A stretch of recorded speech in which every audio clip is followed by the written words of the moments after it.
ප්‍රාර්ථනාවෙන් යුතුව හැමදෙනාම ධර්ම දේශනාවන් ශ්‍රවණය කරමු. අද උදෑසන කාලයේ ධර්ම දේශනාව සඳහා වැඩම කරන්නට යෙදුණු ධර්මාර්ථණීය වැඩ ඉන්න අපේ ආඳුර උන්වහන්සේට මාර්තු මාසේ පොහොය දවසේ මම ආරාධනාව සිදු කළේ. දැන් මාසයකට කලින් ඒකෝට උන්වහන්සේ ආරාධනාව පිළිඅරගෙන අද කාර්ය බහුල දවසක නමුත් කල වේලාව වෙන් කරගෙන ඒ සඳහා වැඩම කරන්නට යෙදුණා. අපේ අරමංගොඩ ජේරාත්‍රානන්ද කුල ධම්සක් විහාරයේ විහාරාධිකාරී අපේ සහෝදර කල්යාණ මිත්‍ර කරුකටයුතු අපේ විමල බුද්ධි ස්වාමීන් වහන්සේ අපිත් එක්ක බොහෝම හිතයිසී භාවයෙන් ලෙන්ගතු භාවයෙන් කටයුතු කරන අපේ සහෝදර ස්වාමීන් වහන්සේ නමක්. උන්වහන්සේ අපිට ගොඩාක් කල් අවුරුදු ගණනාවකට කලින් හම්බ වුණා. මේ මෑත කාල සීමාව තුළදී අපිට හම්බ වෙච්ච හොඳම කල්යාණ මිත්‍රයෙක්. කල්යාණ මිත්‍රයා කියලා කියන්නේ අකුසලයෙන් ඈත් කරගෙන කුසලයට කෙනෙක් යොමු කරවගෙන ධර්මානුධර්ම ප්‍රතිපත්ති වල නියැලෙන උදව් කරන කෙනා, උපකාර කරන කෙනාට අපි කියන්නේ කල්යාණ මිත්‍රයෙක් කියලා. ඉතින් අපිට මේ අවට අපිට සම්බන්ධ විහාරස්ථාන ගොඩාක් නැහැ. ඒ නිසා අපේ ශාසනිකවත් විදිහට සම්පූර්ණ කරගන්නකොට අපිට ලොකු ශක්තියක් උන්වහන්සේ අපි දවස් දෙකකට විතරයක් උන්වහන්සේ මුණ ගැහිලා යනවා. අපිට ළඟම තියෙන තැන එතන ඒ නිසා අපිට ඇවැත් දිසා ගන්න ආපද දේශනාවන් සිදු කරන්න තවත් උපසම්පදා ස්වාමීන් වහන්සේ නමක් ඉන්න තැනකට යන්න ඕනේ.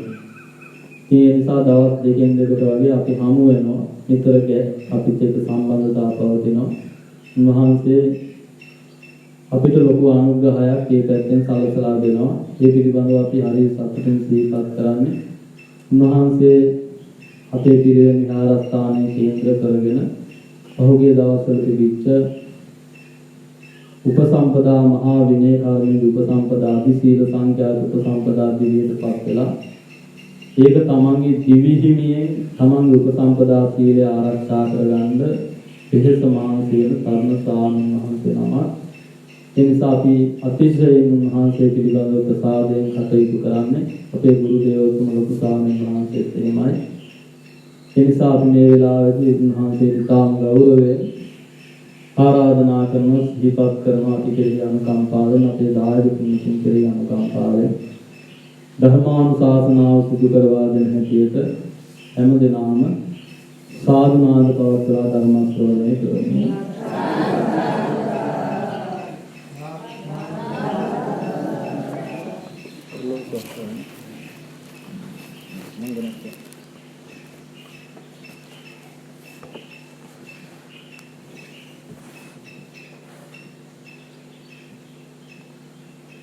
හොඳයි, නැවත වතාවක් සාදු කියමු.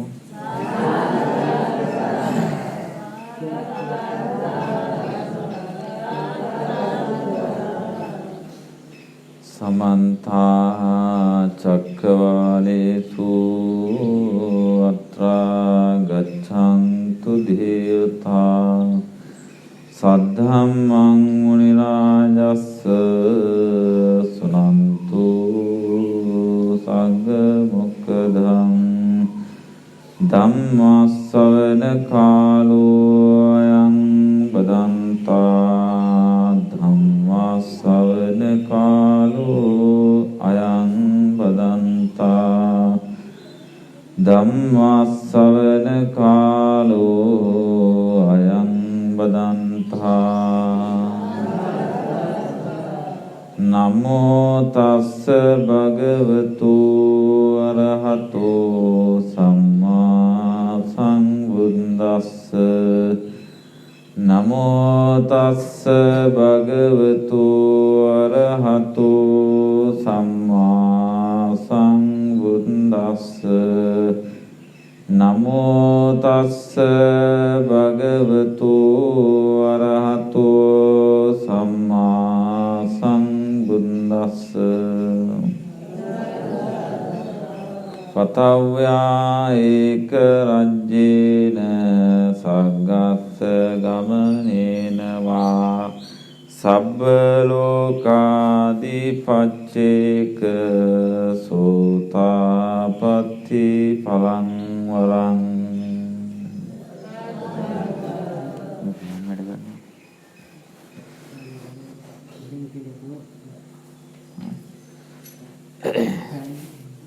හොඳයි. ශ්‍රද්ධාවන්ත කාරුණික පින්වත්නි, අද බක් පුර 15ක පොහොය දවස.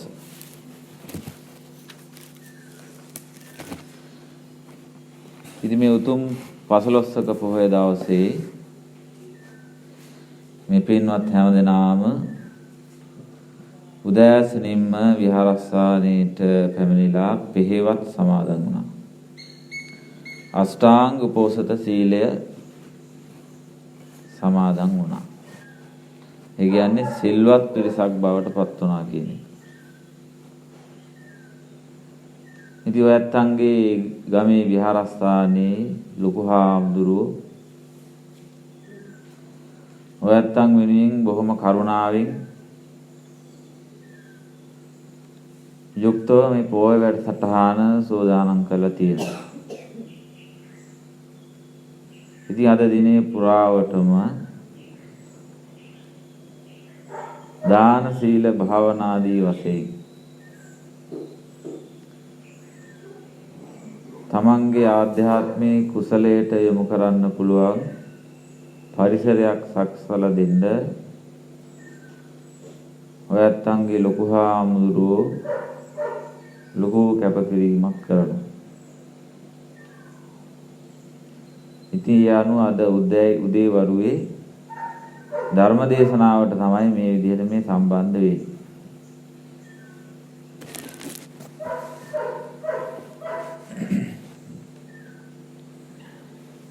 පොය දවස කියලා කියන්නේ වෙනවත් අපි හැමෝටම විශේෂ දවසක්. හඳ රවුම් වෙන්නේ මාසෙකට එක දවසයි. අපි එදාට කියනවා 15ක කියලා. එදාට අපි සම්මත කරගෙන තියෙනවා පොය දවස. පොය දවසට අපේ සිරිතක් විදිහට අපි සිල් සමාදන් වෙනවා. ඉතින් ඒක අපේ පුරුද්දක් වෙලා තියෙන්නේ දැන්. එතකොට මේ හැමෝම මේ උතුරු සළුව දාගෙන සුදු අතින් සැරසිලා අද දවස නෛෂ්ක්‍රම්‍ය කිරීමක් තමයි මේ කරන්නේ. නෛෂ්ක්‍රම්‍ය කියලා කියන්නේ ගිහිගේ අතහරිනවා කියන එක. අද දවසේ මේ පැය කීපය ඇතුළත අපි ගිහිගය අතහරිනවා. සම්බාදෝ ගරාවාසෝ.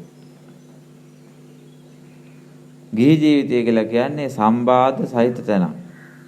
සම්බාදෝ ගරාවාසෝ කියන්නේ ඒකයි. ගිහි ජීවිතය බොහොම සම්බාද සහිත තැනක්. එතකොට මේ සම්බාද සහිත පරිසරයේ ඉඳගෙන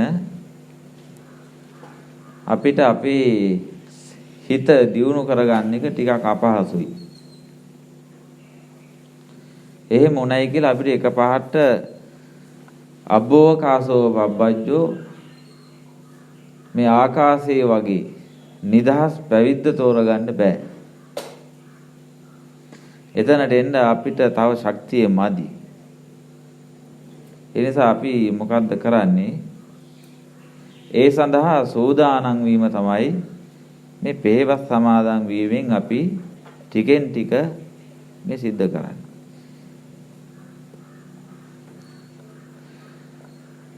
එතකොට සිල් සමාදන් වීම කියලා කියන්නේ පින්වත්නි අපි හිතන් ඉන්නවට වැඩිය ටිකක් එහාට ගියපු කතාවක්. සීලය කියන එක වචනයක පවතින දෙයක් නෙවෙයි. සීලය අපි තුලින් ඇති කරගන්න ධර්මයක්.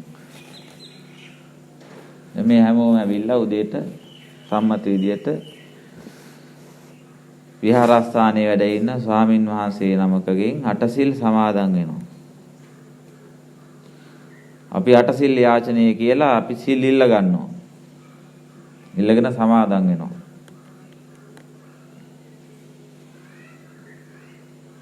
දැන් මේ සමාදන් වුණාට පස්සේ ඔයත්තන්ට දැනෙනවා දැන් අපි අටසිල් සමාදන් වෙච්ච සිල්වතෙක්. දැන් ඕක එළියට පේන දෙයක් නෙවෙයි. දැන් මම අටසිල් සමාදන් වෙලා ඉන්නවා කියලා කිව්වහම ඒක තව කෙනෙක්ට පේන දෙයක් නෙවෙයි. ඒක සංකේතවත් කරන්න තමයි අපි මේ උතුරු සළුවක් දාගෙන සුදු අතින් සැරසිලා ඉන්නේ. අන්න එතකොට දන්නවා මෙයා අටසිල් හරි දසසිල් හරි සමාදන් වෙලා ඉන්න උපාසකයෙක් එහෙම නැත්නම් උපාසිකාවක් කියලා. දැන් මෙතන ඉන්න හැමෝමත් එහෙමයි. ඉතින් අපි මේ හැම දෙයක්ම කරන්නේ මොකටද? අපි කතාවකුත් තියෙනවානේ දැන් මීයක් කන්නේ අතලෙව කන්නේ නෙවෙයි කියලා. ඒතර මේ සිල් සමාදන් වෙලා මේ බණ අහලා ධර්ම දේශනා කරලා ධර්ම ශ්‍රවණය කරලා භාවනා කරලා මේ හැම දෙයකින්ම අපි මොනවද බලාපොරොත්තු වෙන්නේ?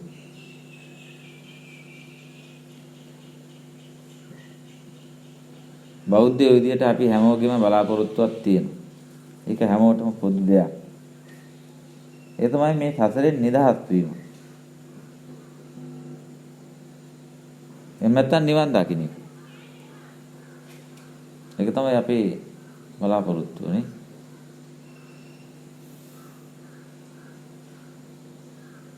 ඒකට ඒ වෙනුවෙන් තමයි අපි මේ දේවල් කරන්නේ.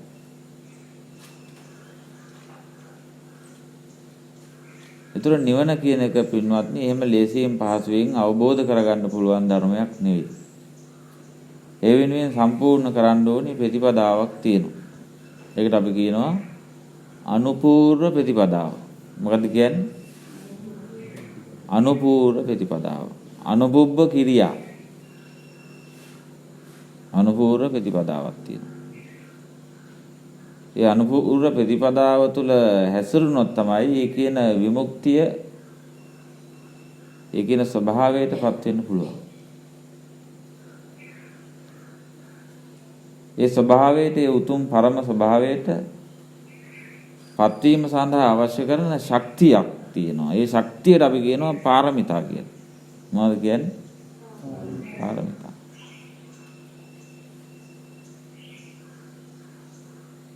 එනම් මේ සීල සමාදන් වීම කියලා කියන්නේ එක්තරා පාරමිතාවක්. ඒ පාරමිතාව සම්පූර්ණ වුණාම තමයි අපි ටිකක් ඉස්සරහට යන්නේ. අපිට පියකට පෙලක් නගින්න හරි කන්දක් තරණය කරන්න හරි යම් උසකට නගින්න හරි යම් ශක්තියක් අවශ්‍ය කරනවා. අපි දුර්වලයි නම් අපිට ඒක කරන්න බෑ. එහෙනම් මේ නිවන කියන එක උසක තියෙන දෙයක් නම් උදාහරණයකින් උපමාවකින් කිව්වොත් ඒ උසට ළඟා වෙන්න අවශ්‍ය කරන ශක්තිය තමයි මේ සීල ආදී වශයෙන් අපි සම්පූර්ණ කරන පාරමිතා වලින් කරන්නේ. ඒ අවශ්‍ය කරන බලය එකතු කරගන්න එක. නිවන් මාර්ගය සම්පූර්ණ වීමේදී අපි අහලා තියෙනවා සතර මඟ සතර ඵල කියලා. මොනවද කියන්නේ? සතර මඟ කියන්නේ මොනවද? ඵල කියන්නේ. ඒතර මේ පළවෙනි ඵලය මොකද්ද? පළවෙනි මාර්ගය සෝතාපන්න. මම ආරම්භයේදී කිව්වා ඔයත්තන්ට ගාතාවක්. මේ අනුපූර්ව ප්‍රතිපදාව නිවන් අවබෝධයේ පිණිස යන අනුපූර්ව ප්‍රතිපදාව අනුගමනය කිරීමේදී අපිට හම්බ වෙන කඩයිම් තමයි මේ සෝතාපන්න සකදාගාමි අනාගාමි අරිහත් ආදී වශයෙන් සඳහන් වෙන්නේ. ඒ කියන්නේ අපි සිරීපාද යනකොට අපිට හම්බ වෙනවා මොකක්ද හම්බ වෙන්නේ? ගෙත්තම් පාන හම්බ වෙනවා. තව මොනවද? සීත ගඟුල. තව මොනවද? ඈ මොකද්ද? මහගිරි කන්ද. ඔය වගේ තැන් හම්බ වෙනවා. දැන් අපිට සීත ගඟුල හම්බුණා කියලා අපි එතන නතර වෙනවද? නැහැ. දැන් වෙත්තම් පාන හම්බුණා කියලා අපි එතන නතර වෙනවද? නතර වෙන්නේ නැහැ. ඒවා එක්තරා කඩයිම්. එහෙනම් ගමනාන්තයේ කොහෙද? ශ්‍රීපාද. අන්න ඒ වගේ මේ නිවන් මාර්ගයේ තුලත් යම් සම්දිස්ථාන තියෙනවා. මම ඉස්සෙල්ලා ගාතාවක් කිව්වා පතව්‍යා ඒක රජ්ජේන සග්ගස්ස ගමනේනවා සබ්බ ලෝකාදි පච්චේක සෝතාපට්ටි පලං වරං. පතව්‍යා ඒක රජ්ජේන. පතව්‍යා ඒක රජ්ජේන කියලා කියන්නේ මේ සමස්ත පෘථුවියටම රජ වීම.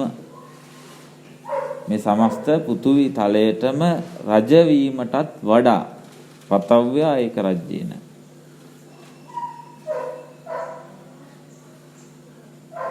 පතව්‍යා ඒක රජ්ජේන සග්ගස්ස ගමනේනවා. ස්වර්ගෙහි දිව්‍ය ලෝකයට යෑමටත් වඩා සබ්බ ලෝකාධිපච්චේක සීලු ලෝකයන්ට අධිපතිත්වය දැරීමටත් වඩා මේ සදෙව්ව ලෝකයටම අධිපතිත්වය දැරීමටත් වඩා සෝතාපට්ටි පලං වරං මේ සෝතාපන්න ඵලය සාක්ෂාත් කිරීම ශ්‍රේෂ්ඨයිලු.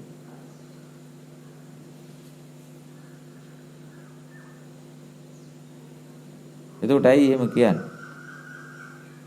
සෝතාපන්න ඵලය සෝතාපන්න මාර්ගය හෝ ඵලයටපත් වෙන ආර්ය ශ්‍රාවකයාට අපි කියනවා සුතවා අරිය ශාවකා කියලා.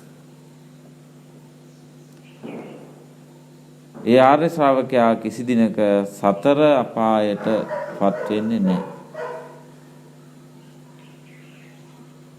සක්විති රජ වුණත් මේ මහ පෘථුවියටම අධිපති වුණත්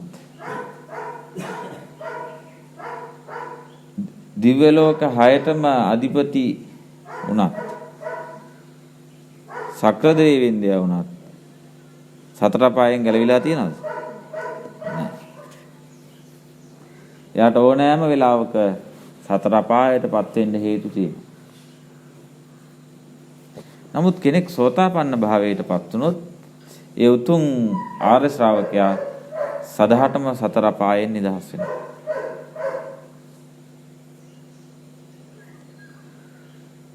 එහෙනම් ඊටාම වැදගත් වෙන්නේ අපිට වටින්නේ සක්විති රජ වීමද මේ සෝතාපන්න ඵලය සාක්ෂාත් කර ගැනීම.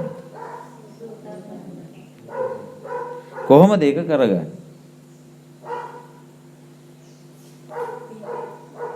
කොහොමද ඒක කරගන්නේ?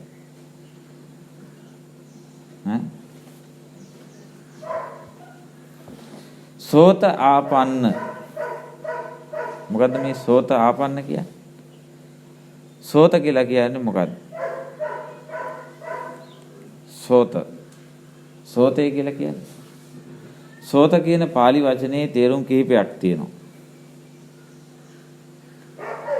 සෝත කියලා කියනවා පාලියෙන් කනට.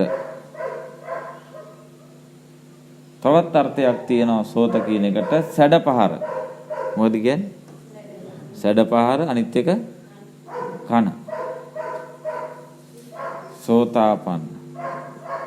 සෝත කියන්නේ කන කියන එක, ආපන්න කියන්නේ මේ එළඹුණා, වැටුණා, අනුගත වුණා කියන එක. ඇතුල් වුණා කියන එක. සෝතාපන්න. කණින් ඇතුල් වුණා. නැත්තම් සෝතාපන්න සැඩපහරට වැටුණා. මොන සැඩපහරටද? නිවන් නැමැති සැඩපහරට වැටුණා කියන එක. නිවන් නැමැති සැඩපහරට වැටෙන්නේ කොහොමද? සෝත. මොකෙන්ද? කණින්. සුසුතේ ලබතේ පඤ්ඤා. ශ්‍රවණයෙන් ප්‍රඥාව ලැබේ. මොකෙන්ද ප්‍රඥාව ලැබෙනවා කියන්නේ? ශ්‍රවණය. සෝතාපන්න. එහෙනම් මේ සෝතාපන්න වෙන්නේ කොහොමද? සෝවාන් වෙන්නේ කොහොමද? ධර්ම ශ්‍රවණය. සෝත ආපන්න කියන්නේ ඒකයි.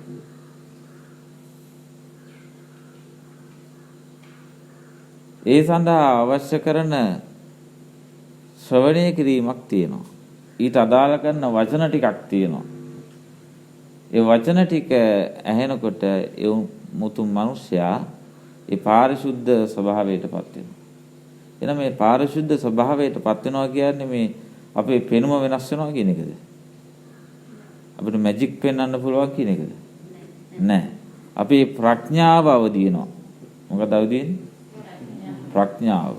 බුදුවරු රහතන් වහන්සේලා ලෝකය දැක්කේ යම්සේද අන්නේ සම්මාදිට්ඨි දැක්මට අපේ ආධ්‍යාත්මයපත් වෙනවා.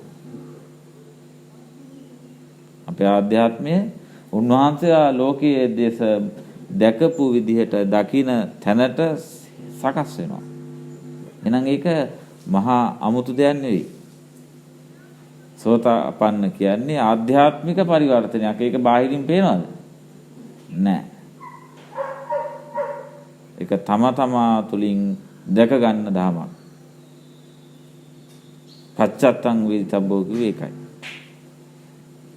එනම් මේ සෝතාපට්ටි ස්වභාවයට ඒ උතුම් තත්වයටපත් වෙන්න අංග හතරක් සම්පූර්ණ වෙන්න ඕනි. අංග හතරක්. මොනවද අංග හතර? අපි ඒවට කියනවා සෝතාපට්ටි අංග කියලා. සතර සෝතාපට්ටි අංග. පළවෙනි එක මොකද්ද? කල්යාණ මිත්‍රතා. කල්යාණ මිත්‍ර සේවනය. කල්යාණ මිත්‍ර සේවනය.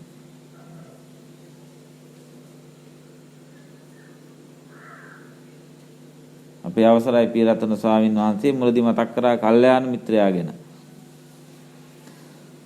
කල්යාණ මිත්‍ර සේවනයේ පළවෙනි සෝතාපට්ටි අංගය. දෙවෙනි එක මොකද්ද? සද්ධර්මක් ශ්‍රවණය. තුන්වෙනි එක යෝනිසෝ මනසිකාරය. හතරවෙනි එක ධම්මානු ධම්ම ප්‍රතිපදාව.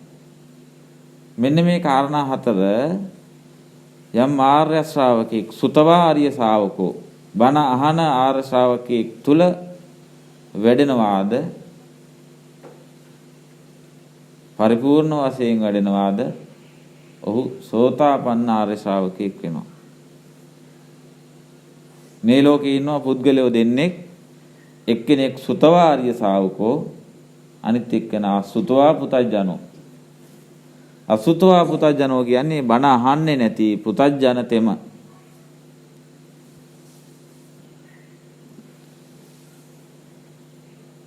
බණ අහන්නේ නැති පුතඥයාට අපි කියනවා අසුතවා පුතඥෝ. බණ අහන ධර්ම ශ්‍රවණය කරන ශ්‍රාවකයාට අපි කියනවා සුතවා ආර්ය ශ්‍රාවකෝ. එයා තමයි තථාගතයන් වහන්සේගේ ශ්‍රාවකෙක් වෙන්නේ. තථාගත ශ්‍රාවක. එන තථාගතයන් වහන්සේගේ හරිම ශ්‍රාවකයෙක් බවට පත් වෙන්නේ අපි මෙන්න මේ කියන සෝතාපට්ටි අංග හතර අඩු නොඅඩු වශයෙන් අපි තුල පරිපූර්ණ ස්වභාවයටපත් වුණා. එයාපත් වෙනවා කියනවා අවිච්ඡක් ප්‍රසාදයට. ධම්මෙහි අවිච්ඡක් ප්‍රසාදෝ. ධර්මයේ පිළිබඳව අවිච්ඡක් ප්‍රසාදයටපත් වෙනවා. ඒ කියන්නේ මොකද්ද? නොසෙල් වෙන ශ්‍රද්ධාවකටපත් වෙන අවබෝධයකටපත් වෙනවා. අන්නේ නොසෙල් වෙන අවබෝධය නිසා තමයි ඔහු කිසි දිනක සතර පායට නොයන්නේ. ඒතර මේ සෝතාපට්ටි අංග හතරේ පළවෙනි මංගය මං කිව්වා මොකද්ද? කල්යාණ මිත්‍ර සේවනය. මෙතනදී මේ කල්යාණ මිත්‍රයා කියන්නේ කවුද? කල්යාණ මිත්‍රයා කියන්නේ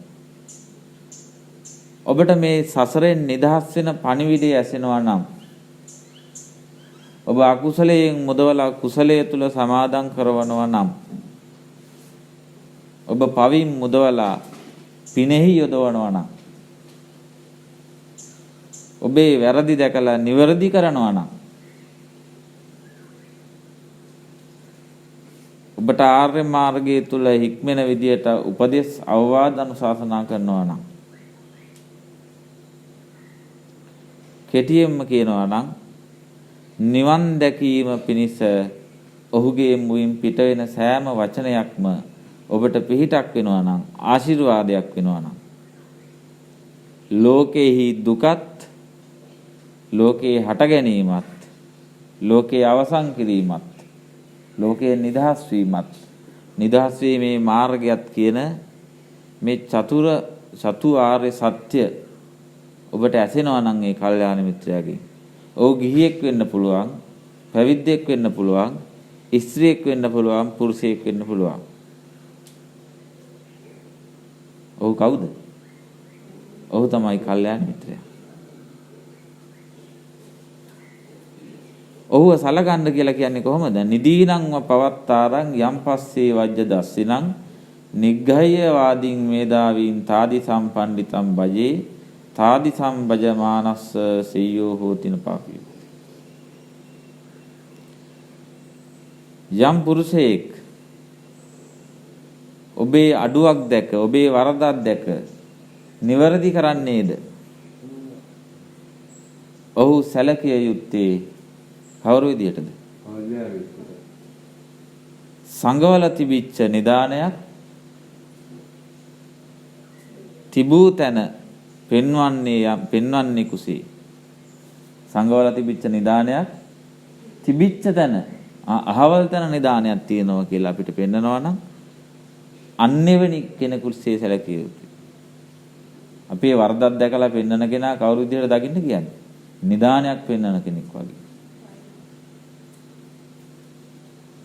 නමුත් දැන් අපේ වරදක් දැකලා කවුරු හරි පෙන්නුවොත් අපි එහෙම සලකනවද? නැහැ. අපි එහෙම සලකන්නේ නැහැ. නමුත් කල්යාණ මිත්‍රයා සලකන්න ඕනේ මේ විදිහට. කල්යාණ මිත්‍රයා කියලා කියන්නේ අපේ හොඳ ගතිගුණ අපි තුල තියෙන හොඳ දේවල් වර්ණනා කරන කෙනා නෙවෙයි. හැම වෙලාවකම අපේ වැරදි පෙන්වනවා නම් ඇත්තටම ඔහු කල්යාණ මිත්‍රයෙක්. යම් කෙනෙක් ඇවිල්ලා අපි ඉදිරියට ඇවිල්ලා අපේ හොඳ වර්ණනා කරනවා නම් මොකද වෙන්නේ? ඔහු කියන වචනයක් පාසාම ඔහු තමන් ගැන වර්ණනා කරන මොහොතක් පාසාම අපේ මොකද්ද වැඩි වෙන්නේ? අපේ මමත්වයේ වැඩි වෙනවා.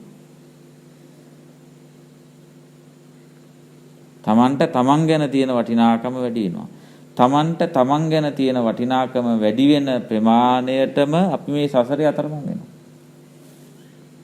තමන්ට තමන් ගැන තමන් විසින් තමන්ට දීලා තියෙන වටිනාකම යම් දවසක බිඳුවක් වෙනවද එදාට අපිට මේ සසරේ නැවත සකස් වෙන්න හේතුවක් නැතුව යනවා. ඒකට අපි කියනවා මමත්වයේ අවසන් වුණා කියලා. සක්කාය දිට්ඨිය අවසන් වුණා. මම නැති වුණා. මම අවසන් වුණා. දැන් මේ හැමෝටම කරගන්න බැරි තමන්ගෙන් නිදහස් වීම. මගෙන් නිදහස් වීම තමයි කරගන්න අමාරුම දේ ලෝකේ. මම ඔය හිතන් ඉන්න මම තමයි අපි මෙච්චර කාලයක් සසරේ එක්කන් ගියේ. එහෙනම් සසර අවසන් වීම කියන්නේ මොකක්ද? මම අවසන් වීම. මගේ මරණය. කාගේ මරණයද? මගේ මරණය. මගේ මරණය කියලා කියන්නේ ඔයාලා මේ ඇහැට දකින්න මිනිස්සු මරණ කතාව නෙවෙයි මේ කියන්නේ. ඒ මරණය නෙවෙයි.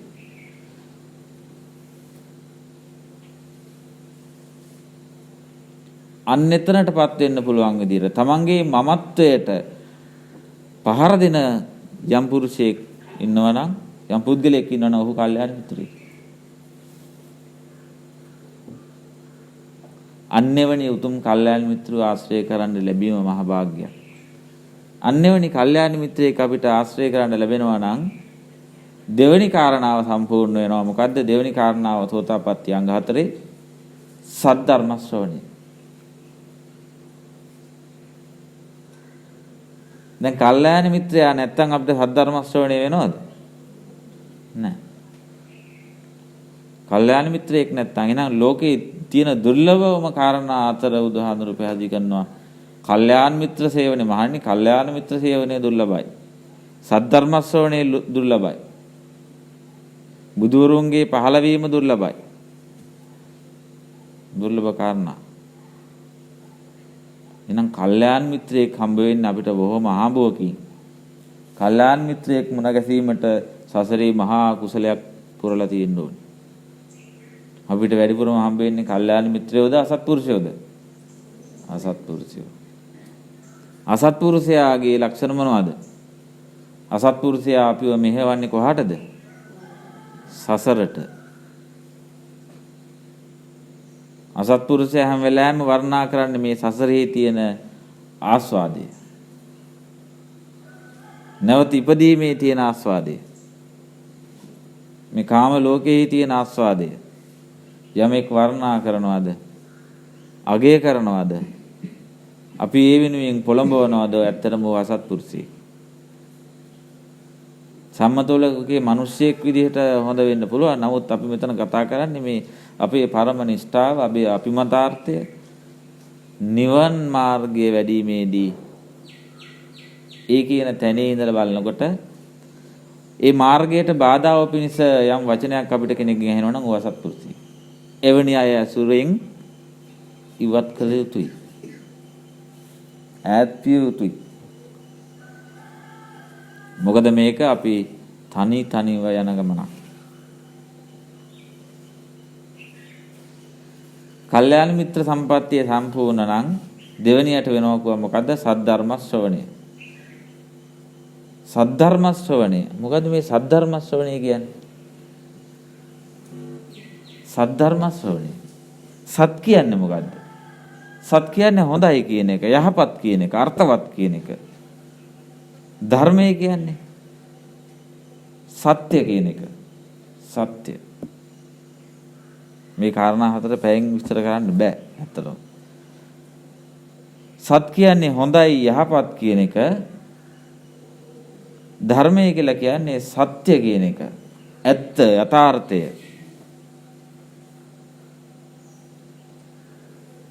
මොකද්ද මේ ලෝකේ හොඳ යහපත් සත්‍ය කියන්නේ? සත්‍ය මොකද්ද? මොකද්ද සද්ධර්මය? ඈ? ධර්මය කියන්නේ මොකද්ද? සත්‍ය. ඇත්ත යථාර්ථය. කුමක් පිළිබඳව ඇත්ත යථාර්ථය? ඈ? මොකද්ද? මොකක් පිළිබඳව ඇත්තද? ඈ? ධර්මය කියන වචනේ තේරුම තමයි සත්‍ය කියන එක. ඇත්ත කියන එක, යථාර්ථය කියන එක.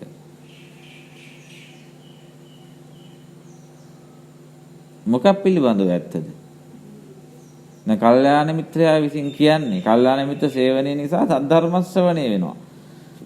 කල්යාණ මිත්‍රයෙක් ආශ්‍රය කරනකොට අපිට ධර්මය ඇහෙනවා. ධර්මය කියන්නේ සත්‍යලු. කුමක් පිළිබඳව සත්‍යද ඇහෙන්නේ? ඈ? ලෝකේ පිළිබඳව සත්‍ය. මොකක් පිළිබඳවද? ලෝකේ පිළිබඳව සත්‍ය. ඊළඟට අපිට ප්‍රශ්නයක් එනවා මොකද්ද මේ ලෝකය කියන්නේ?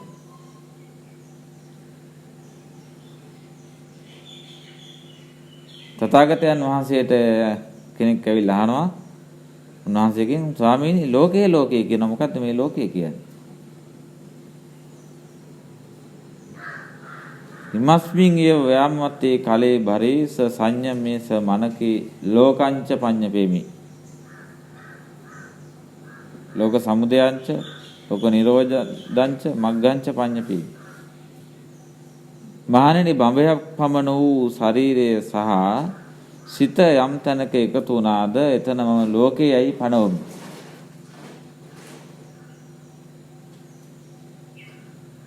කයයි සිතයි දෙක යම් තැනක එකතු වෙනවද එතන තමයි ලෝකය.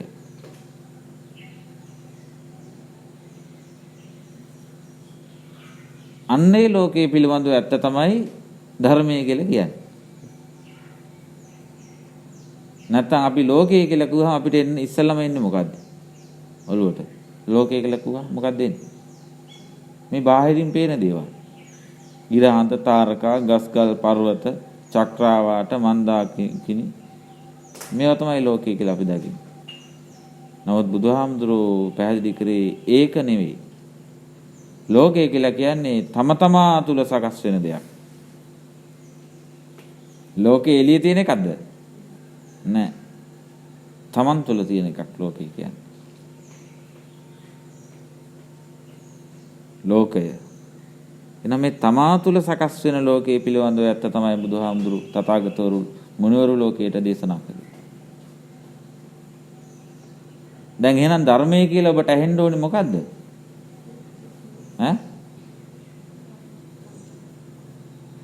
ධර්මයේ කියලා ඔබට ඇහෙන්න ඕනේ නම් මොකද්ද? ලෝකය ගැන ඇත්ත. ලෝකය කියලා කියන්නේ මොකද්ද? කයයි කයේ සහ සිතේ එකතුව. එහෙනම් කයේ සිතේ එකතුවක් දැන් මෙතන තියෙනවා නේද? එහෙනම් ඒ කවුද? මම. ඔබ ගැන ඔබේ සැබෑ ස්වභාවය ගැන ඔබට ඇහෙනවා නම් ඔබ කියන්නේ කවුද? මම කියලා කියන්නේ කවුද? මම සකස් වුණේ කොහොමද? මම පවතින්නේ කොහොමද? මම අවසන් වෙන්නේ කොහොමද? මම අවසන් කරන මාර්ගය මොකද්ද? එහෙනම් මේ සියල්ලම තියෙන්නේ කොතනද? තමා තුළ. එහෙනම් ඔබට මේ කාරණා හතර ඇතුළත්ව ඔබ ගැන, ඔබේ ලෝකය ගැන යථාර්ථය ඇහෙනවා නම් ඒකට අපි කියනවා සද්ධර්මය කියලා.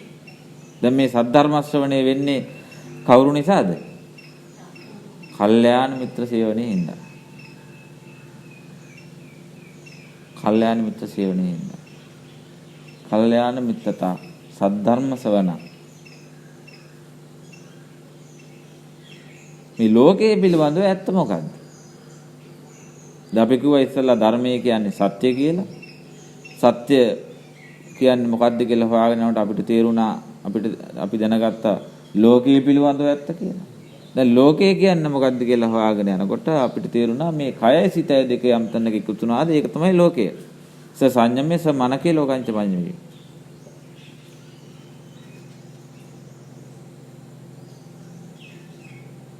දැන් එහෙනම් ධර්මය අවබෝධ කරගන්න නම් අපි මොකද්ද කරන්න ඕනේ? තමන්ව තේරුම් ගන්න ඕනේ. දැන් අපි මෙච්චර කාල ධර්මයේ කියන එක හෙව්වේ කොහොමද? තමා තුළින්ද එළියෙන්ද? එළියෙන්. දැන් එළියෙන් ඔබට ධර්මයක් හොයාගෙන ගිහිල්ලා දකින්න පුළුවන්ද? අපි එකට කියනවා භෞතිකවාදය කියලා. මේ එළිය ලෝකයේ ඇහැට කනට පේන ලෝකයේ යථාර්ථය හොයාගෙන ගියොත් මේ මිනිස්සයා රැවටෙනවා. උදාහරණයක් කියනවා ලෝක විශ්ය අචින්ත්‍යයි. එහෙනම් මේක එළියෙන් දැකලා විසඳ ගන්න පුළුවන් ධමයක් නෙවෙයි. ඒ නිසා තමයි කිව්වේ පච්චත්තං වේදිතබ්බෝ කියලා. තම තමා තුලින් දකින්න. තමා තුලින් දකින්න. ඒක එළියෙන් දකින්න ධමයක් නෙවෙයි. එහෙනම් ඔබට ඔබ ගැන තේරුම් ගන්න නම් ලෝකය ගැන අවබෝධය ඇති කර ගන්න නම් තමන් දිහාට හැරෙන්න ඕනේ. තමන්ගේ පැත්තට. තමන්ගේ පැත්තට හැරුණාම කවුද පේන්නේ? තවත් මම උපමාවක් කියන්නම්. ධර්මය කියලා කියන්නේ හරියට කණ්ණාඩියක් වගේ. මොකක් වගේද? කණ්ණාඩියක් වගේ. ධර්මය කියන්නේ කණ්ණාඩියක්. කණ්ණාඩියේ තියෙන්නේ මොකටද?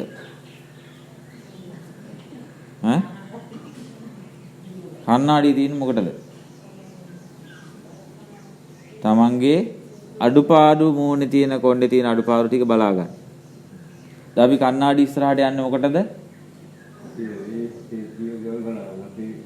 තමන්ගේ අඩුපාඩු බලා ගන්න. අඩුපාඩුවක් නැත්තම් ඔක ඉස්සරහට යන්න ඕනේ නැහැ නේ. සැකහැර දැනගන්න යන්නේ. සැකේ නැති කරගන්න. රැවුල කැපිලාද නැද්ද? කොණ්ඩේ ඉදිලාද නැද්ද? හැම රැලි වැටිලාද නැද්ද? සුදුද කළුද? සැකහැර දැනගන්න තමයි කණ්ණාඩි ඉස්සරහට යන්නේ. එහෙනම් කණ්ණාඩි ඉස්සරහට ගියාම Tamanට මොනවද පේන්නේ? Tamanගේ සැබෑ ස්වභාවය පේනවා. මොකද්ද පේන්නේ? Tamanගේ සැබෑ ස්වභාවය. කණ්ණාඩි ඉස්සරහට අපි ගිහිල්ලා ක්‍රීම් ගාගන්නේ, කොණ්ඩේ ඩයි කරගන්නේ, පාට කරගන්නේ ඇයි? Tamanගේ සැබෑ ස්වභාවය වහගන්න. එහෙම නේද? Tamanගේ සැබෑ ස්වභාවය වහගන්න තමයි ඒව පාවිච්චි කරන්නේ. නමුත් කණ්ණාඩියෙන් පෙන්වන්නේ මොකද්ද අපිට? අපේ හරිම ස්වභාවය. එහෙනම් ධර්මයේ මම උපමා කරනවා කණ්ණාඩියට. එහෙනම් ධර්මයේ කියන්නේ කණ්ණාඩියක් නම් ඒ ධර්මයේ තුලින් ඔබට මොනවද පේන්නේ? මේ ධර්මයේ නැමැති කණ්ණාඩිය තුලින් මොනවද පේන්නේ? ඈ? කාගේ සැබෑ ස්වභාවය? තමන්ගේ. එහෙනම් මේ ඔබ බලන් ඉන්නේ, ඔබ ශ්‍රවණය කරන්නේ, ඔබ අහගෙන ඉන්නේ.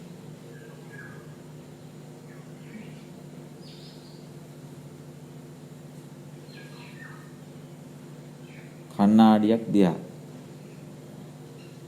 එනම් මේ ඔබට ඇහෙන්නේ කවුරු ගැනද? ඔබයි කතාව මේ කියන්නේ. එහෙනම් මේ ධර්මයේ එළියේද තියෙන්නේ එතකොට? නෑ. ධර්මයේ තියෙන ඔබ ගාව. එහෙනම් ධර්මයේ කණ්ණාඩියක් නම් ධර්මයේ නැමැති කණ්ණාඩි ඉස්සරහට ගියාම අපිට අපේ සැබෑම ස්වභාවය දකින්න පුළුවන්.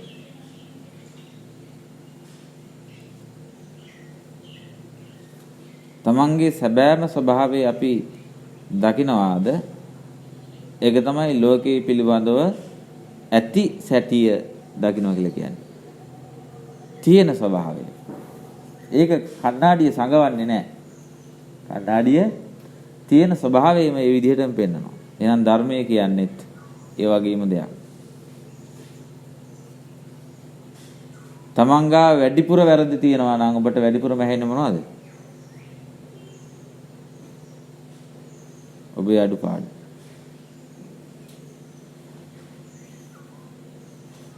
ඔබේ අඩුපාඩු. මොකද කණ්ණාඩිය ගාවට යන්නේ අපි අඩුපාඩු හදාගන්නනේ. අඩුපාඩු හදාගන්න යන්නේ. එහෙනම් ධර්මයේ කියලා ඔබට ඇහෙන්න ඕනේ ඔබ ගාව තියෙන දුර්වලකම. දුර්වලතාවය මොකක්ද? දැන් ඔබටම පුළුවන් ඒක ගවේෂණය කරන්න. තමන්ට පුළුවන්. තමන් ගාව තියෙන ලොකුම දුර්වලතාවය මොකද්ද? ඔබ ගාව තියෙන ලොකුම දුර්වලතාවය මොකක්ද? දවක මම කියන්න ඕනිද? දවක පොතකින් කියලා තේරුම් ගන්න ඕනිද? කායෙන්වත් බණ අහන්න ඕනිද? නැහැ. ඔබේ දුර්වලතාවය මොකක්ද කියලා හොයාගන්න ඒක තව කවුරුවත් ඕනේ නැහැ. ඒක ඔබටම පුළුවන්. ධර්මය නැමැති කඩපතින් ඔබේ දුර්වලතාවය හොයාගන්න. දැන් මම ඔයාලගෙන් ප්‍රශ්නයක් අහුවොත් ඔයාලා ගාව තියෙන ලොකුම දුර්වලතාවය මොකද්ද? මොකක්ද දුර්වලතාවය?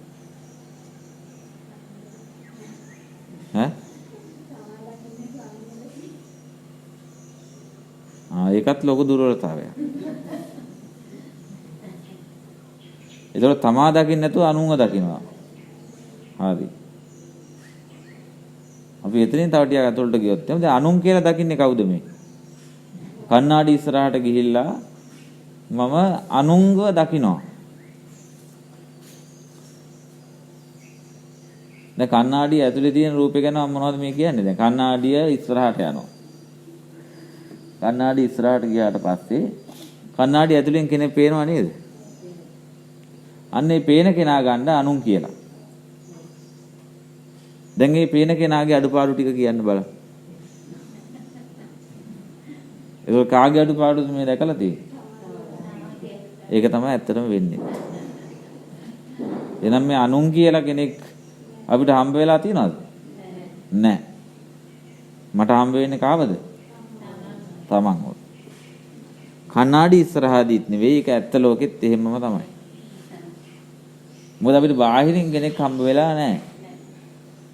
මට මාව හම්බ වෙලා තියෙනවා.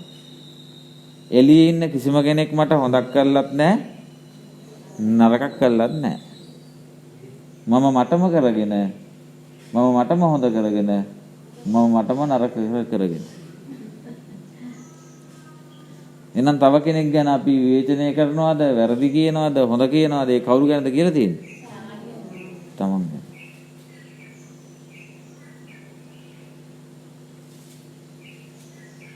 තව මොනවද ඒ වගේ තියෙන දුර්වලතා? මම නම් දන්නේ නැහැ නේද? තමන් තමයි දන්නේ තමන්ගේ දුර්වලතාවය. දුර්වලතාවයේ සංගවන්නාට කිසි දිනක විමුක්තියටපත් වෙන්න බෑ. උත්තරී මනුස්ස ධම්ම කියන දේවල් තමා තුළ තියෙන දේවල්. ගුණධර්ම කියන දේවල් තමන් ගාව තියෙනවා. ඒවා තමන් දැනගත්තාම ඇති. හැබැයි අපි හැම වෙලාවෙම එළියට දාන්නේ මොනවද? තමන්ගේ හොඳ. උත්තරී මනුස්ස ධම්ම. තමන්ගේ හොඳ විතරයි අපි එළියට දාන්නේ. මම කියන්නේ හොඳ තමන් දැනගත්තාම ඇති. එළියට දාන්න ඕනේ මොනවද? නරක. හැබැයි අපි හැම වෙලාවෙම කරන්නේ නරක හංගගෙන මම හොඳ මිනිහා කියලා ඒත්තු ගන්නවන්න හදනවා. කාටද? කණ්ණාඩියේ ඉන්න රූපෙට. එතකොට මේ අපි කාටද රැවටිලා තියෙන්නේ? තමන්ට රැවටිලා. කාගේ හේව නැල්ලටද? තමන්ගේ හේව නැල්ලට.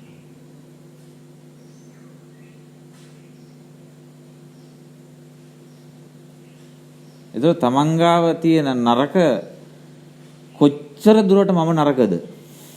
මගේ දුර්වලතාව මොනවද? මම කොච්චර දේවල් වලට බැඳිලා තියෙනවද? මංගාව කොච්චර ලෝභය තියෙනවද? ඊර්ෂියාව තියෙනවද? කුහකකම තියෙනවද? කුම්මැහිකම, වෛරය තියෙනවද? කුඩු කේඩුකම තියෙනවද? අන්නේ ටික දැන ගැනීම තමයි තමන්ගේ දුර්වලතාව දැනගන්නවා කියන්නේ. දැන් ওই ටික දැනගන්න දැන් කායෙන් බණ අහන්න ඕනිද? ඒතර ධර්මයේ එළියද තියෙන්නේ? තමා තුළ. දැන් ධර්මයේ කණ්ණාඩියක් නම් දැන් මම ධර්මයේ කණ්ණාඩියක් වෙන විදිය කියලා දුන්නා නේද? මුලින් ඉඳලා. දැන් ඕක දැන් කාගාව තියෙන්නේ ඔය කණ්ණාඩිය? තමන් ගාව. දැන් ඔය කණ්ණාඩිය නැති වෙනවද මම කොහේ ගියත්? නෑ. ඔය කණ්ණාඩි අතේ තියන් අපි මෙච්චර කාලෙ හිටියේ ඒක දන්නේ නැති කම තමයි තිබුණේ. ඒ නිසා අපි බණ අහන්න යනවා. ඒ නිසා අපි සිල් ගන්න ඇවිල්ලා රඟපානවා. නේද? දැන් පන්සලට ඇවිල්ලා ඔහොම වාඩි වෙලා මේ සිල් රෙද්ද පොරවගෙන මේ උපාසකම්මලා වගේ හිටියාම ඔක්කොම හරි කියලාද හිතන්නේ? ඈ? දෝක දැන් හවස 7ට සිල් පවර්ණි කරලා යනකොටත් ගෙදර ගියාමත් ওই විදිහටම දින්නේ. නෑනේ. මෙතෙන් එළියට බයිනකොට ඇත් එක එළියට එනවා. එහෙම නේද? ඇත් එක එළියට එනවා. දැන් මෙතන ඉන්නේ එතකොට ඔයත් අර ඇත් එක මොකද කරන්නේ? හංගගෙන. ඇත් එක හංගගෙන ඌට සිල් රෙද්දක් පොරවලා. ඒක රවට්ටලා තින්නේ කාවද? තමන්ව රැවටිලා. තමන් විසින්ම රවට්ටගෙන. එතකොට ඇයි ගෙදරට යනකොට ගෙදර ගියාම දැන් අද ඔය සිල් ගන්නවා. දැන් සිල් පවර්ණය කරලා ගෙදර යනවා. ගෙදර ගියාමත් ඉන්නේ මෙහෙමද? ඈ? ගෙදර ගියාම වෙනස් වෙනවා. නේද? ඉතින් එන අර ගත්ත සීලයෙන් වැඩක් නැහැ. ඊටදී හොඳයි ගෙදර ඉන්නවා. එහෙනම් අපි මෙහෙම ඇවිල්ලා බණ කියන්න ඔය දාඩිය දාගෙන බණ කියාගෙන මේ ඕනේ නැහනේ. ඊටදී හොඳයි ගෙදර ඉන්න. ඒක මේ මොනවද කරන්නේ ඔයාලා? තමන්ව රවට්ට ගන්න. සීලය කියලා කියන්නේ මේ රෙද්දේ තියෙන එකක් නෙවෙයි.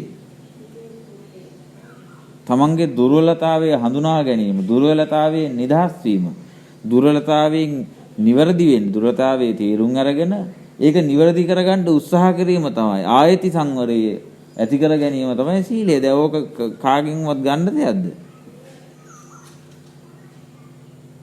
නෑ. ඒතර දුසිල්වත් වීම නෙවෙයි මෙතන ප්‍රශ්නේ. දුසිල්වත් වෙන බව නොදැනීම. බොරු කීම නෙවෙයි ප්‍රශ්නේ. බොරු කියන බව, බොරුවක් කියවෙන බව නොදැනීම. ඒක ඊට වැඩිය භයානකයි. බොරුවක් කියවෙනකොට මම මේ බොරුවක් කිව්වා ඒක වැරද්දක් කියලා ඔබට ඔබේ හෘද සාක්ෂිය කියනවා නම්, දොස් නගනවා නම් ඔබ එතනම නිවැරදි වෙනවා.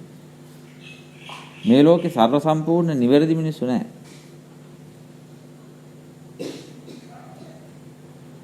නොඇති සිටීම නෙවෙයි ශ්‍රේෂ්ඨ, වැටෙනකොට වැටුණා කියලා දැන ගැනීම. වැටුණා කියලා දැන ගැනීමම තමයි යෝගයේ නැගිටීම. එහෙනම් මේ සිල් රෙද්ද පොරවගෙන මෙතන ඇවිල්ලා සිල් ටිකක් ගත්තා කියලා අපි පාරිශුද්ධ වෙන්නේ නැහැ. අපේ දුර්වලතාවයන් ටික මෙතන හංග ගන්නවා. හංගගෙන ඒ ටික උතුරු සල්ුවෙන් වහගෙන ඉන්නවා. ඉඳලා යනකොට උතුරු සල්ුව නමල බෑග් එකේ දාගෙන පරණ එක එළියට අරන් යනවා. ආය මාසෙකට පස්සේ ආය ඌ අරගෙන ඌව වහගෙන ඒතර මොකද මේ කරන්නේ? සුදුහුණු ගන්නවා. ලෝකෙට පෙන්වන්න හදනවා මම සිල් ගන්නවා හතර පොයේටම සිල් ගන්නවා. නේ ඔබෙන්ම අහලා බලන්න මේ කියන දේ බොරුද කියලා. ඉතින් අහලා බලන්න ඔය ඇත්තටම මම සිල්වත්ද කියලා. ඔය ඇතුලේ ඉන්න කා දාන්න එළියට. ඔය ඇතුලේ ඉන්නේ කවුද හංගගෙන? ඒ ඇතුලේ ඉන්න කෙනා තමයි ඔබ සසරේ එකයි යන්නේ. ඒ ඇතුලේ ඉන්න එක තමයි මායя. දවාල ඇතුලේ ඉන්න එක හංගගෙන ඉන්නේ. ඇතුලේ එකෙක් ඉන්නවා එළියේ තව එකෙක් ඉන්නේ. ඒ කියන්නේ ඇතුලේ එක හංගගෙන ඌ කියනවා මෙහෙම කරා ඔබ මෙහෙම තමයි ඉන්න ඕනේ. ඔබ මෙහෙම තමයි හාමුදුරු ගාවට ගියාම කතා කරන්න ඕනේ. ගෙදර ඉන්නකොට මෙහෙම ඉන්න ඕනේ. හතුරෙක් දැක්කාම මෙහෙම ඉන්න ඕනේ. අපිට ලාභය ප්‍රයෝජනයක් තියෙන කෙනෙක් හමුුණාම මෙහෙම කතා කරන්න ඕනේ. දැන් ඔයාලව මෙහෙවන්නේ කවුද? ඔය ඇතුලේ ඉන්න එක. දැන් ඔයාලා ආරක්ෂා කරන්නෙත් කවුද? ඌව තමයි. උඩ අපි කියනවා අසුතව පුතඥෝ කියලා. බණ අහන්නේ නැති පුතඥයෙක් ඉන්නවා. ඌ තමයි ඔය ඇතුලේ ඉන්නේ. ඌ තමයි හංගන් ඉන්නේ. දැන් මේ බණ කියන්නේ කාටද එතකොට? සුතවාරී ශාවකෝ බණ අහන්න කැමති ආර්ය ශ්‍රාවකයාට තමයි මේ කතා කරන්නේ. එතන ඔය දෙන්නම ඉන්නේ කාගාවද? තමන් ගාව මේ එළියේ නෙවෙයි. එළියේ නෑ කවුරුත්. එළියේ කවුරුත් ඉන්නවා කිව්වත් වැරදි නෑ කිව්වත් වැරදි. ඔබට ඔබ ඉන්නකම් ඔබ ගාව සත්පුරුෂයෙක් ඉන්නකම් අසත්පුරුෂයෙක් ඉන්නකම් එළියෙත් ඒ විදිහටම තමයි පේන්නේ. එහෙනම් මේ එළියේ ලෝකේ ප්‍රශ්නයක් නෑ මෙතන. තමන් නිවැරදි වෙන්න කායෙන්වත් උපදේශ අවශ්‍ය නැහැ. ඕනෑම මිනිසෙට තමන්ගේ අඩුපාඩු වැරදි නිවැරදි කරගන්න පුළුවන් ධර්මයේ නැමැති කණ්ණාඩිය තුලින්. ධර්මයේ නැමැති කණ්ණාඩිය තුලින්. එහෙනම් ওই ධර්මයේ නැමැති කණ්ණාඩිය අපේ අතට හම්බ වෙන්නේ පළවෙනි කාරණාව මොකද්ද? කල්යාණ මිත්‍ර සේවනය. කල්යාණේ මිත්‍රයෙක් ආශ්‍රයයට හම්බුනොත් අපිට මොකද්ද ඇහෙන්නේ? සද්ධර්ම ශ්‍රවණය වෙනවා. එහෙනම් මොකද්ද උපමාවකින් කිව්වොත් ධර්මයේ නැමැති කණ්ණාඩිය අපේ අතට හම්බ වෙනවා. ඒක හම්බ වෙන්නේ එකපාරයි හම්බ වෙන්නේ. ඒක දෙපාරක් ගන්න දෙයක් නෙවෙයි. එහෙනම් ධර්මයේ කියන එක එකපාරයි අහන්නේ. ඒක දෙපාරක් අහන්න දෙයක් නැහැ. ඒකේ මතක තියාගන්න දෙයක්වත් නැහැ. ඒකේ ලියලා කොලේක ලියලා තියාගෙන පස්සේ ගිහිල්ලා බලන්න දෙයක් ඒකේ නැහැ. ධර්මය අපිට සසරේ අහන්න හම්බෙන්නේ එකපාරයි. අවුරුදු 100කට පස්සේ ඇහුවත් ඒත් එකම කතාවක්. සත්‍ය වෙනස් වෙන්නේ නැහැ කාලෙන් කාලෙට. සත්‍ය එකයි.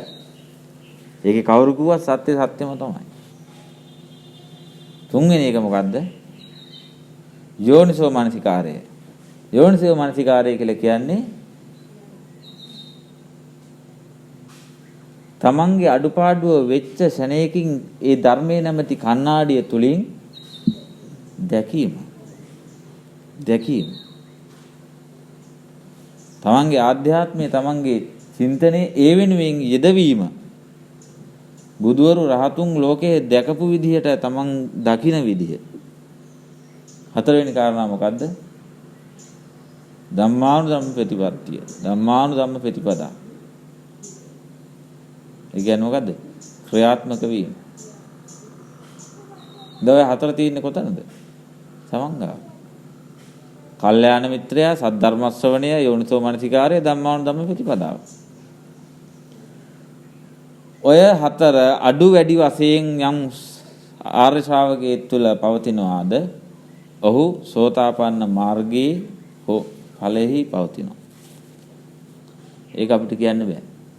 තම තමන් තමයි දන්නේ. ඒ කාරණා තමාගාව තියනවාද බලන්න. එතකොට මේ මම අහවල සෝවාන් ආවල් එහෙම කියන්න බෑ. එහෙම කියන්න කෙනෙක් නැහැ ලෝකේ. තමන්ගේ පිරිසුදුභාවයේ මනින්න පුළුවන් තමන්ට විතරයි. තමන්ගේ හදවත දන්නවා ඒක. ඔබ දන්නවා ඒක. මම කොච්චර දුෂ්ටයේද්ද, මම කොච්චර කුහකකම් තියෙන කෙනෙක්ද, මම මංගාව කොච්චර කුඩු කේඩුකම් තියනවද, කොච්චර ඉරිසියාව තියනවද, වංචාව, ලෝභකම, කුම්මැහිකම තියනවද? දැවක කවුරුත් කියන්නවද? නෑ, තමන් දන්නවා. අන්නේ ටික අඳුරගෙන ඒ ටික නැති කරගන්න. ඒ ටික නැති වෙන විදිහට හැසිරෙන්න. ඒ අඩුපාඩු ටික නිවැරදි වෙන විදිහට තමා තුලින් ප්‍රතිවිරුද්ධ බලයක් ඇති කරගන්න ඕනේ. ලෝභකම, කුහකකම, කුම්මැහිකම වෙනුවට දානේ දිනු කරන්න ඕනේ. ප්‍රතිවිරුද්ධ දේ. එතකොට තමයි ඇතුළේ ඉන්න එක මැරෙන්නේ. අසුතවා පුතජනෝ. බණ අහන්නේ නැති පුතජනයා මැරෙන්නේ එතකොට. නමුත් ගොඩක් වෙලාවට අපි කරන්නේ පුතජනයා ආරක්ෂා කරගන්න එක.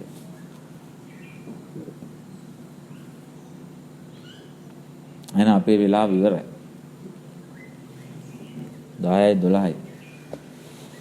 ඉතින් ඔන්න ඔය සෝතාපට්ටි අංග 4 ගැන තමයි කිව්වේ. ඉතින් වෙලාවදී ඔක දවසම වුණත් ඔය පැහැදිලි කරන්න පුළුවන්. ඉතින් මේ ඔන්න ඔය සෝතාපට්ටි අංග 4 තමා තුළ ඇති කරගෙන තමන්ගේ දුර්වලතා තේරුම් අරගෙන තමන්ට නිවැරදි වෙන්න පුළුවන් නම් අපිට මේ සසරෙහි නැවත නැවත ඉපදෙන්න හේතු කාරණා වෙන මූලික කරුණු වලින් නිදහස් වෙන්න පුළුවන්. ඒක මේ එකපාර කරන්න පුළුවන් දෙයක් නෙවෙයි. මේ අනාදිමත් කාලයක ඉඳලා මේ හිත අපිව නොමකට යොමු කරලා තියෙන්නේ. සසරට බැඳෙන විදියට මේ හිත සකස් වෙන්නේ. ඉතින් ඒක අනිත් පැත්තට පෙරලන්න නෑ. ඒ කියන්නේ පටිසෝතගාමි. අනුසෝත පටිසෝත ලෝකේ තියෙන ප්‍රවාහයන් දෙකක්. අනුසෝත කියලා කියන්නේ මේ සසරට යන විදිය. ඔය ඇතුළේ ඉන්න කාවත ඒක ඇතුළේ ඉන්න කාට ඕන විදිහට ජීවත් වෙන විදිය. ඌ කැමති ලෝකේ ඉන්න. මේක හොඳයි, මේක සැපයි, මට දුවදරුවෝ ඉන්නවා, මට ධනෙ තියෙනවා. මේ කාම ලෝකේ හොඳයි, සැපයි කියලා කියන කෙනෙක් ඉන්නව නේද ඇතුළේ?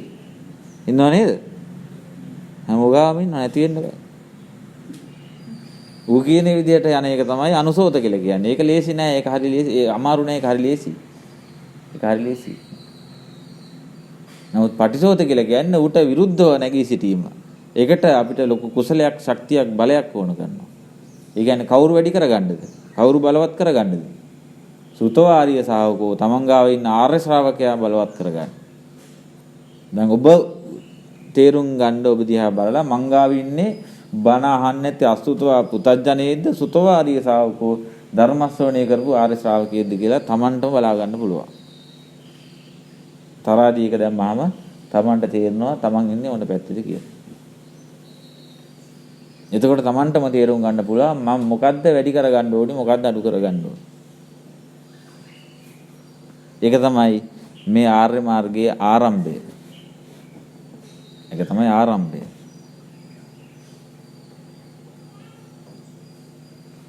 ඉතින් ඒ තුලින් සම්මාදිට්ඨි මාර්ගයට ඇතුළත් වෙන විදිහ අපි සාකච්ඡා කරමු.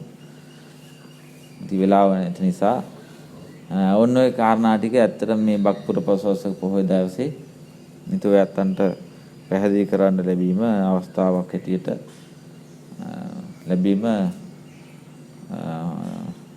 වටිනා අපේ කාලයේ වෙනුවෙන් යොදවන්න අවස්ථාව සලසා දීම ගැන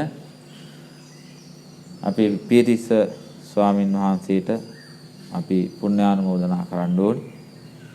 හිතුවැත්තු වෙනුවෙන් ඒ පසුබිම සකස් කරලා දීලා තියෙනවා. ඉතින් ඒ ධර්ම ශ්‍රවණයෙන් රැස් කරගත්ත පුණ්‍ය ශක්තියින් උන්වහන්සේ ඇතුළු කොටගත්ත විහාරස්ථානයේ වැඩ වාසී කරන ස්වාමින් වහන්සේලාට ආශිර්වාදයේ පිණිසම වේවා. නිරෝගී සම්පන්නිය පිණිස වේවා. ඒ වගේම දෙවියෝ සම්මදෘෂ්ටික දෙවියන්ටත් අනුමෝදන් වේවා. ඔයයන්ටත් බුදුපසිය බුදු මහෝත්තමයන් වහන්සේලා විසින් නිවි සනසී පැමිණෙවඩ වදාළ ජාති ජරා ව්‍යාධි මරණ ශෝක පරිදේව දුක්ඛ දෝමනස්ස පායාස කියන 11 ගින්නෙන් නිදහස් වී ඊතර වීමෙන් ලබන අමා මහ නිවන් සෝය පිණිසම මහා පාරමිතාවක් වේවා කියලා සාදු කියලා. හොඳයි මෙහෙම කියමු. මේ කුසලය කාමාසව භවාසව දිඨාසව අවිජ්ජාසව යනාසව ධර්මයන් දුරු කිරීමෙන් ලබන්නා වූ උතුම් වූ නිර්වාණ සුවය පිණිසම හේතු වේවා හේතු වේවා හේතු ආසනාම වේවා සාදු සාදු හැමදාටම තෙරුවන් සරණයි.